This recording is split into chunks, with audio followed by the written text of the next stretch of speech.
நம்ம இந்த வீடியோல ஒரு நல்ல அப்டேட்டை பார்க்க போறோம். நிறைய பேர் வந்து அந்த 2002 லிஸ்ட்டை வந்து எப்படி எடுக்கிறதுன்னு கேட்டிருந்தீங்க. அதில் இப்போ ஒரு அப்டேட் நம்ம பார்க்கலாம். இது ரொம்ப ஒரு ஈஸியாக இருக்குது. ஏன்னா நிறைய பேருக்கு பெயர் கொடுத்து செக் பண்ணால் வரமாட்டேங்குது. அது நம்மளுடைய டீட்டெயில்ஸாக இருந்தாலும் சரி, நம்மளுடைய பெற்றோர்களுடைய டீட்டெயில்ஸாக இருந்தாலும் சரி, 2002லேருந்து 2005 வரையும் யாரெல்லாம் அந்த லிஸ்ட்டில் இருந்திருப்பாங்களோ அவங்களுடைய பெயர் கொடுத்து செக் பண்ணால் நோ ஃபைல்ஸ் ஃபவுண்ட், இல்லாட்டினா ஃபைல்ஸ் நாட் ஃபவுண்ட் அப்படின்னு சொல்லிட்டு இதே மாதிரி மெசேஜ் தான் வந்துட்டு இருக்கு. பத்தாவதுக்கு பாதி நேரம் உள்ளே போறதில்ல நெட்வொர்க் ப்ராப்ளம்னால. அப்படி இருக்கிறவங்க இந்த மெத்தடை ட்ரை பண்ணி பாருங்க. இது உங்க தொகுதியுடைய மொத்த லிஸ்டையுமே கொடுக்கும். அதை வச்சு நீங்க என்ன பண்ணா சர்ச் பண்ணிக்கலாம். ஃபர்ஸ்ட் இதுக்கு நீங்க என்ன பண்றீங்கன்னா கூகுள்ல போய் SIR 2002 ஓட்டர் லிஸ்ட்னு போடுங்க. அப்படி இல்லாட்டினா நீங்க என்ன பண்ணலாம், அந்த நம்மளுடைய ஃபார்முக்கு பின்னாடி இருக்கக்கூடிய வெப்சைட்டவே ட்ரை பண்ணலாம். ரெண்டுமே ஒரே வெப்சைட்குள்ள தான் போகும். இதுதான் அந்த வெப்சைட்டு, அதாவது voters.eci.gov.in அப்படிங்கக்கூடிய அந்த ஹோம் பேஜ் வெப்சைட்குள்ளே நம்ம போய்க்கிறோம். இது வந்து எலெக்ஷன் கமிஷனோடது தான். ஃபர்ஸ்ட் எப்போ போல் என்ன பண்ணிடுறோம்னா நம்ம வந்து தமிழ்நாடுன்னு செலக்ட் பண்ணிக்கிறோம். இப்போ இங்கே நம்ம டைரெக்டாக என்ன பண்ணலாம்னா இந்த எபிக் நம்பரை வச்சு பண்ணால் வரமாட்டேங்குது, நேம் வச்சு பண்ணால் வரமாட்டேங்குதுங்கிறதுனால நம்ம எலக்ட்ரோரல் ரோல்ஸை வச்சு பண்ணலாம். ஏன்னா இதை தான் இப்போது வந்து பார்த்தீங்கன்னா BLOக்களே வந்து லிஸ்ட்டாக வச்சுருக்காங்க. அவங்கள்ட்ட போய் என்னுடைய 2002 தகவல் வேணும்னு கேட்டால் அவங்க இந்த லிஸ்ட்டை தான் நமக்கு கொடுக்குறாங்க. அதுலேருந்து தான் நம்மளுடைய பெயரை கண்டுபிடிச்சி நம்ம என்ன பண்ணிக்கிறோம், ஃபார்மில் ஃபில்அப் பண்ணிட்டு இருக்காங்க இப்போ நிறைய பேர். அதை நம்ம ஆன்லைன்லேயே எடுத்துக்கலாம். இந்த சர்ச் பை எலக்ட்ரோரல் ரோல் அப்படின்னு சொல்லக்கூடிய இந்த ஆரஞ்சு கலர் பட்டனை கிளிக் பண்ணிக்கோங்க. இப்போ அந்த எலக்ட்ரோரல் ரோல் வந்துடும். அதில் வந்து பார்த்தீங்கன்னா உங்களுக்கு final publication of electoral roll 2005 final பப்ளிகேஷனில் வந்து உங்களுடைய லிஸ்ட் இருந்துச்சான்னு நீங்கள் பார்க்கலாம். அப்படி இல்லாட்டினா டைரெக்டாக வந்து நீங்கள் 2002 அதுக்கு போயிட்டாங்கன்னாவே உங்களுக்கு அதுலேயுமே வந்து கரெக்டாக காட்டும். இதோ இங்கே இருக்க பாருங்க, ஸ்பெஷல் இன்டென்சிவ் ரிவிஷன் 2002 அதுக்குள்ளே போய்க்கோங்க. இப்போ உள்ளுக்குள்ளே போனோன்னு இந்த மாதிரி தான் காட்டும். இதில் வந்து பார்த்தீங்கன்னா அவங்க நம்மள்ட்ட கேட்குறது நேம் எல்லாம் கேட்க மாட்டாங்க. ஏன்னா நம்ம நேம் கொடுக்கும்போது என்ன பிரச்சனை வருதுன்னா, இப்போ நம்மளுடைய நேம் இருக்கிற மாதிரியே நம்ம கொடுத்துட்றோம். இப்போ நம்ம அம்மாவோடது கொடுக்குறோம், அம்மா இல்லை, அம்மாவுடைய தகவல் வந்து 2002 எப்படி இருந்துச்சுன்னு நமக்கு தெரிஞ்சுக்கிட்டோம்னா நம்ம ஃபார்ம் ஃபில்அப் பண்ணலான்னு நம்ம கொடுக்கும்போது அம்மாவுடைய பேர் நமக்கு தெரிஞ்ச மாதிரி கொடுப்போம். ஆனால் 2002 அவங்களுக்கு தப்பாக கூட என்ன இருக்கலாம், ஓட்டர் கார்டில் வந்திருக்கலாம். அப்போ எல்லாம் வந்து பார்த்தீங்கன்னா எந்த பேரை சொன்னாலும் இஷ்டத்துக்கு எழுதி வச்சுட்டு இருந்தாங்க, ஸ்பெல்லிங்லாம் பார்க்க மாட்டாங்க. அதனால அந்த தப்பானதை போட்டாதான் லிஸ்ட்லேருந்து எடுத்து கொடுக்குமோ தவிர கரெக்டாக போட்டால் நமக்கு எடுத்து கொடுக்காது. அதனால தான் நிறைய பேருக்கு வந்து ஃபைல்ஸ் நாட் ஃபவுண்டுன்னு வருது. அதுக்கு பதில் இந்த மெத்தடை நீங்கள் வந்து என்ன பண்ணலாம், செஞ்சு பார்க்கலாம். இதில் வந்து பார்த்தீங்கன்னா constituency to view electoral roll in PDF format. நம்ம PDF ஃபார்மேட்டில் பார்க்கறதுக்காக நம்ம வாக்காளர் பட்டியலை என்ன பண்ணுறோம், தொகுதி வயசாக நம்ம தேர்ந்தெடுக்கிறோம். முதல்ல மாவட்டம் கேட்குது. 2002 நீங்கள் எந்த மாவட்டத்தில் இருந்தீங்க, நீங்கன்னா யாருன்னா இந்த இடத்துல 2002லேருந்து 2005 லிஸ்ட் யாருது நீங்கள் பார்க்கணுன்னு ஆசைப்பட்றீங்களோ அவங்க தான் வந்து இந்த இடத்துல நம்ம மனசில் வச்சு அவங்க எந்த டிஸ்ட்ரிக்டில் இருந்தாங்கன்னு எடுக்கணும். இப்போ நான் எங்கள் அப்பாவது 2002 இதை எடுக்கிறேன்னா நான் எங்கள் அப்பாவை தான் மனசில் வச்சு எங்கள் அப்பா 2002 சமயத்தில் எங்கே இருந்தார், எந்த ஊரில் இருந்தாருன்னு சொல்லிட்டு நம்ம பார்த்து எடுக்கணும். இப்போ இருக்கக்கூடிய டிஸ்ட்ரிக்ட் மாதிரி அப்போ இல்லை. இப்போ வந்து நிறைய டிஸ்ட்ரிக்ட் ஆட் ஆகிருக்கு, அப்போ கம்மியாக இருந்துச்சு. அதனால வந்து அப்போ என்ன இருந்துச்சுங்கிறத நம்ம தெரிஞ்சுட்டு நம்ம வந்து அதுதான் செலக்ட் பண்ணணும். இப்போ இருக்கிறத கொடுத்தீங்கன்னா உங்களுக்கு வராது. சரி, இப்போ வந்து பார்த்தீங்கன்னா பெரம்பலூரில் இருந்தாங்க அவங்க, அதை நான் கொடுத்துக்கிறேன். அடுத்தது சட்டமன்ற தொகுதியின் பெயர் அப்படின்னு சொல்லிட்டு சட்டமன்ற தொகுதி, அப்போ அது எந்த தொகுதியில் இருந்தாங்க அப்படிங்கிறது கொடுக்கணும். பெரம்பலூரில் மொத்தமாகவே 2 தொகுதி தான் இருந்துச்சு, ஒன்று பெரம்பலூர், இன்னொன்று வராகூர். இது ரெண்டுல என்ன வந்து அசம்பிளி கான்ஸ்டிடியூட்னு சொல்லிட்டு நீங்கள் செலக்ட் பண்ணிக்கணும். அதாவது நமக்கு ஞாபகம் இல்லாட்டினாலும் இதை படிச்சு பார்த்தாவே ஞாபகம் வந்துடும். நம்ம டிஸ்ட்ரிக்டை மட்டும் செலக்ட் பண்ணாவே நம்ம வந்து இதை வந்து ஈஸியாக வந்து செலக்ட் பண்ணிடலாம்.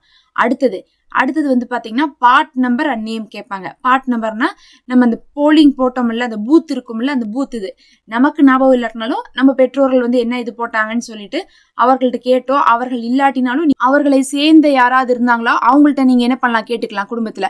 அப்படி கேட்டு நீங்கள் செக் பண்ணலாம். இல்லை எனக்கு அவங்க யாருமே இல்லைன்னா நீங்கள் என்ன பண்ணணும்னா வேறு வழியே இல்லை, இதில் இருக்கக்கூடிய எல்லா பூத்தையும் ஒவ்வொன்றா போய் செக் பண்ண வேண்டிய நிலைமை வந்துடும். அது கொஞ்சம் கஷ்டம்தான். ஏன்னா அவங்களும் இல்லை, அவங்க எங்கே போட்டிருக்காங்கன்னு அவங்களுக்கே தெரியல, அவங்களே இல்லை, அந்த தகவலே நமக்கு கிடைக்கலைங்கும் போது நம்ம இதில் இருக்கக்கூடிய ஒவ்வொரு பூத்துலையும் என்ன பண்ண வேண்டியது இருக்கும், செக் பண்ண வேண்டியது இருக்கும்.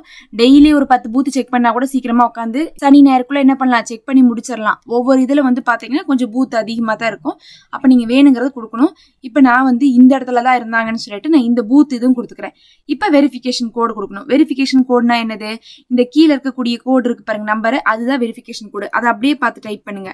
இது எதுக்கு கேட்குறாங்கன்னா நாம் வந்து மிஷின் இல்லைன்னு சொல்லி தெரியறதுக்காக தான் கேட்குறாங்க. ஏன்னா சில டைம் வந்து கம்ப்யூட்டர் மூலமாக கூட ஆப்ரேட் பண்ணுவாங்க, அப்படிலாம் பண்ணக்கூடாதுங்கிறதுக்காக கேட்குறாங்க. அப்படியே இங்கே இருக்கிறத நான் வந்து டைப் பண்ணிட்டேன். இப்போ என்னென்ன கொடுத்துருக்கோம், மாவட்டம் கொடுத்துருக்கோம். மாவட்டம் தெரிஞ்சிருக்கும் எல்லாருக்குமே அப்ப என்ன மாவட்டத்துல இருந்தாங்கன்ட்டு. அப்புறம் வந்து அசம்பிளி பார்க்கும்போது அதிலே ஆப்ஷன் வந்துடும். அதை வச்சு நம்ம செலக்ட் பண்ணிட்டோம். இந்த பூத் பேர் தான் தெரியலைன்னா நீங்க எல்லாத்தையுமே ஒவ்வொன்றா பார்க்கணும். தெரிஞ்சுட்டா டைரக்டா அதை மட்டும் பார்த்தா போதும்.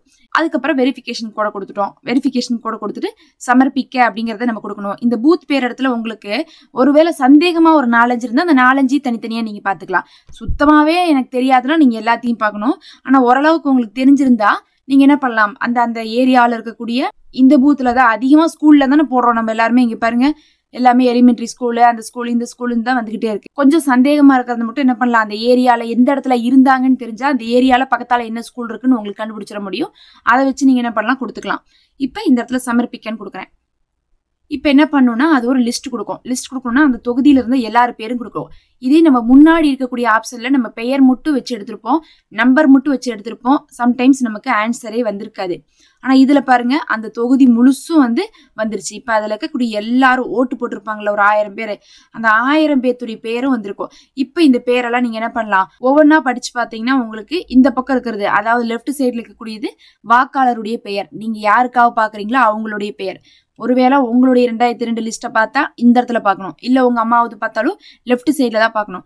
அந்த பெயரை படிச்சுட்டு அவங்க பெயர் தான் அதுன்னு தெரிஞ்சிச்சுன்னா இந்த பக்கம் இருக்கக்கூடிய பெயரை படிச்சீங்கன்னா அவங்களுடைய அம்மா பேர் தான் இந்த பக்கம் இருக்கும். அப்ப கண்டுபிடிச்சிடலாம் நீங்க. அப்ப கல்யாணி அப்படின்னு இருக்கு, கல்யாணிங்கிறதா நீங்க தேடக்கூடிய உங்களுடைய நபர்னா அவங்கள நீங்க கண்டுபிடிச்சிட்டா அவங்க தானா அப்படிங்கறது உறுதி செய்யறதுக்கு இந்த பக்கம் பாத்தீங்கன்னா அவங்களுடைய அந்த உறவினர் பேர் இருக்கும். அதுல அவங்களுடைய கணவர் பெயரோ இல்ல தந்தை பெயரோ தாயார் பேரோ இருக்கும். அந்த பேர் உங்களுக்கு தெரியும்ல, அதை பார்த்து நீங்க என்ன பண்ணிக்கலாம், ஆமா இவங்க தான் நம்ம தேடக்கூடியவங்கன்னு சொல்லிட்டு கண்டுபிடிச்சு அதுக்கப்புறம் பாத்தீங்கன்னா அவங்களுடைய அந்த பார்ட் நம்பர், பூத் இது, அதுக்கப்புறம் பாத்தீங்கன்னா கார்டு நம்பர் இருந்தா சிலதுக்கு கார்டு நம்பர் இருக்கும், சிலதெல்லாம் பாத்தீங்கன்னா நம்பரே இல்லாம இந்த மாதிரி காலியா இருக்கும். அப்படி பார்த்து நீங்க என்ன பண்ணீங்கன்னா எடுத்து எழுதிக்கலாம். இப்ப இவங்கள தான்னா நான் இவங்களுடைய எல்லா தகவலும் இங்க இருந்து எடுத்துக்கலாம். இந்த மாதிரி தான் பாத்தீங்கன்னா இப்ப BLOவை லிஸ்ட் வச்சிருக்காங்க. அவங்கள்ட்ட பார்த்து நாங்க எடுத்துக்கிட்டு வந்தோம். ஆனா அப்படி பார்த்து எடுக்கிற மாதிரி தான் நம்ம இந்த தெருவுல தான் 20 வருஷத்துக்கு முன்னாடி இருந்திருக்கோம். கடைசிக்கு இந்த ஒரு வார்டுலயாவது இருந்திருக்கணும். அதோடு போட்டு நம்ம வேற ஒரு இடத்துல இருந்து போட்டு நம்ம இங்க பார்க்க முடியாது. சென்னையில இருந்துட்டு போய் நம்ம என்ன பண்ண முடியாது, கோயம்புத்தூர்ல போய் தேடிட்டு இருக்க முடியாது. அதனால நம்ம ஆன்லைன்ல இந்த மாதிரி சர்ச் பண்ணிக்கலாம். எந்த டிஸ்ட்ரிக்ட் தொகுதின்னு கொடுத்தீங்கன்னா கரெக்டா உங்களுக்கு வந்துடும். பாத்தீங்கன்னா லைனா இருக்கிற பேரை படிச்சு பாத்தீங்கன்னா தெரியும். ரொம்ப ஒன்றும் கஷ்டம்லாம் இல்ல. ஒரு 1000 பேர் தான் வருது. இங்க பாத்தீங்கன்னா தெரியும் 870 பேர் தான் ஒரு தொகுதியில போட்டிருக்காங்க, ஒரு பூத்ல போட்டிருக்காங்க. அந்த பூத்ல இருக்கவங்களத நம்ம செக் பண்ணிடலாம் ஈஸியா. 850 பேர்னா பேரை படிச்சு பார்த்துட்டே வந்தீங்கன்னா உங்களுக்கு தெரிஞ்சிடும் இதுதான் நம்ம பேரான்ட்டு. அதுக்கப்புறம் அவங்களுடைய பேரண்ட்ஸ் பேரை பார்த்து நம்ம கன்ஃபார்ம் பண்ணிடலாம். இந்த மெத்தட் ட்ரை பண்ணி பாருங்க. இதுல நிறைய பேருக்கு கிடைச்சிருக்கு, அதனாலதான் நான் உங்களுக்கு சொல்றேன். நம்ம இதுக்கு முன்னாடி போட்ட வீடியோல எல்லாம் நம்ம பெயர் வச்சும் அந்த நம்பர் வச்சுமே பாக்குறதுவே அதிகமா போட்டோம். இதை போடல, அதனால இதை ஒர்க் அவுட் ஆகுதுங்கிறதுக்காக நான் சொல்லியிருக்கேன். நம்ம தொடர்ச்சியா அப்டேட் போட்டுட்டு தான் இருக்கோம். மறக்காம சப்ஸ்கிரைப் பண்ணி வச்சுக்கோங்க. இது யூஸ்ஃபுல்லா இருந்தா நம்ம சேனல்ல மெம்பர்ஷிப் இருக்கு, நீங்க ஜாயின் பண்ணிக்கோங்க. அது நமக்கு ரொம்ப யூஸ்ஃபுல்லா இருக்கும்.